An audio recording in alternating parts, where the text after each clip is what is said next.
Dakota Fanning.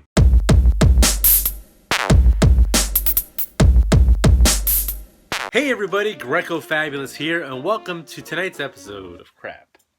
Hey everybody, Greco Fabulous here, and welcome to another episode of Craigslist Flippin', the series where I get to be your... No, that's that other show. Hey everybody, Greco Fabulous here, and welcome to another episode of Craigslist Flippin', the series where I buy things off Craigslist that I either keep for myself or try to flip for a profit. Today's episode begins at 7 a.m. on a Saturday morning. Let's see if our hero catches the proverbial worm. Proverbial worm. Let's see if our hero learns how to speak English. Let's see if our hero catches the proverbial worm. The hurdy bird catches the worm. Alright, good morning everyone. I'm up at 7 a.m. on a drizzly Saturday morning. Haven't done one of these in a while, so excuse me if I'm rusty. I know I'm not looking rusty. Always look good. There's only one reason why I wake up this early, and that's for toys. Oh, and did I mention I'm driving 50 miles? Yeah, probably not worth it, but these are the little things that get me through this thing called life. So hopefully I see you on the other end and have some cool things to show you. Bye. What could possibly possess a man to sneak out of the house while his family is still asleep and travel across state lines? Robots, of course. In front of you we have several G1 Transformers. Ultra Magnus, Wreck-Gar, Astro Train, Blitzwing, Cyclonus, and Ramjet, and their space brother from another mother, the legendary defender of the universe himself, Voltron. The negotiation for this lot was textbook. At first it started off as a best offer situation, which I loathe, because it usually means the seller has no idea what they have, but will get majorly butthurt when you don't offer them your firstborn right off the bat. That's where I thought this initial conversation was going when my opening bid of $40 was outright rejected. Not even a counter. I was like, really? I mean, you didn't even know who Voltron is. You kept calling him Lionbot. And if you look at the original photo, Astro Train and a bunch of accessories weren't even included. So instead of bidding against myself, I told the seller to come back to me if he wasn't getting the offers he was hoping for. And a couple days later, I got the call. This ended up being a great little lot, as it's a good mix of some figures and accessories that are new to me, and whatever is left over should be able to get me most of my initial investment back. Alright, so I came out of the gate spitting straight fire, but the show's not over yet. Let's see what else we can add to this showcase showdown. Another Craigslist pickup 2 days in a row? Man, can life get any better? Yeah, it probably could actually. Significantly. This is pretty cool, the thing I'm about to pick up. It's something I had no idea existed. So hopefully when you see it on the other end, I say hopefully because we're meeting in an empty mall parking lot. It's Sunday, things aren't open yet. So, you know, it's as unpublic of a public space as you can get because it's going to be completely barren. But anyways, if I survive, I think you're gonna see something pretty cool on the other end. Police Academy? WTF, am I right? I barely remember the Police Academy movies and had no idea that this police precinct playset even existed. It looks like the less popular cousin of the Ghostbusters firehouse, but for $20, I'll pretty much take anyone home. It has some really cool features like this self-slamming cell door and hidden floor drop. I knew it wasn't 100% complete.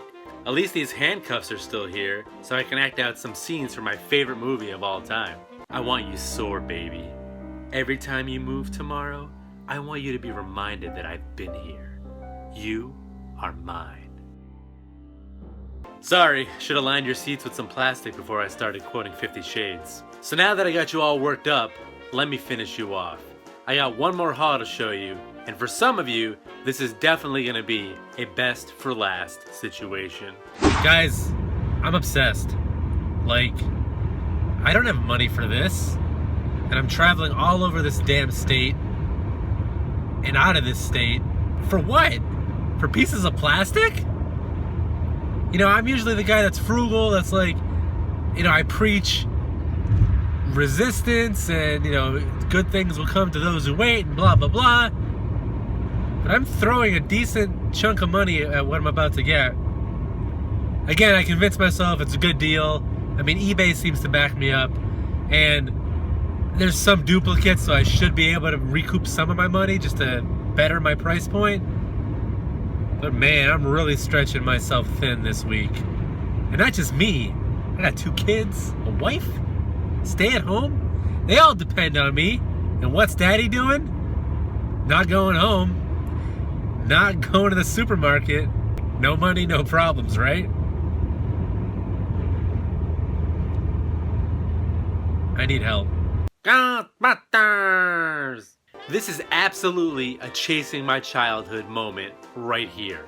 I don't have many memories anymore since the accident, but I definitely remember running around with this plastic nuclear reactor strapped to my back. So for those of you that might be in the dark, let me shed some light. This is a proton pack. You use it to zap ghosts. It's missing the pool noodle proton stream, but it can still do this. This is a trapper. This is where you put the ghosts after you zap them. And, most importantly, it still works. And this is not 1, but 2 PKE meters. Now here's the part where I might lose my frugal fanny card. I may have allowed my nostalgia to get the best of me. The original ad asked for $150. I offered $100 because I figured, hey, I could sell one of those extra PKE meters for like 30 to 40 bucks on eBay, and then boom, I'm Greco Fabulous again. But the seller wasn't having it, and he countered at $125. And I took it. I know, so not like me, but I didn't want to risk losing it. But in hindsight, I kinda wish I did. So in my blind fury of excitement, I didn't realize that both PKE meters were broken. Yep. They're both missing their middle finger. So there went my grand scheme of selling one of them for boku bucks. I actually texted the seller about it, and at first he was super apologetic. You know, he was like, honest oversight, I'll give you $25 back to make it right. But then a few days passed, and when I casually checked in, he ended up turning into someone that you would expect to run into on Craigslist. So I just let it go. Anyways, $125 was a little tough for me to swallow. I mean, I guess the trapper alone sells for like upwards of $90 on eBay, so it wasn't a horrible deal, but it was just a little too close to retail for my liking. Oh well, I mean, the money's, one thing, but I guess what I'm really more upset about is that I lost a friend. I'm never gonna dance again, guilty feet have got no rhythm. Okay, so let's call time of death on this episode. I'm pooped. I mean, that's about as action-packed as a video about toy hunting is gonna get. So, thanks for watching as always. Now, there's the door.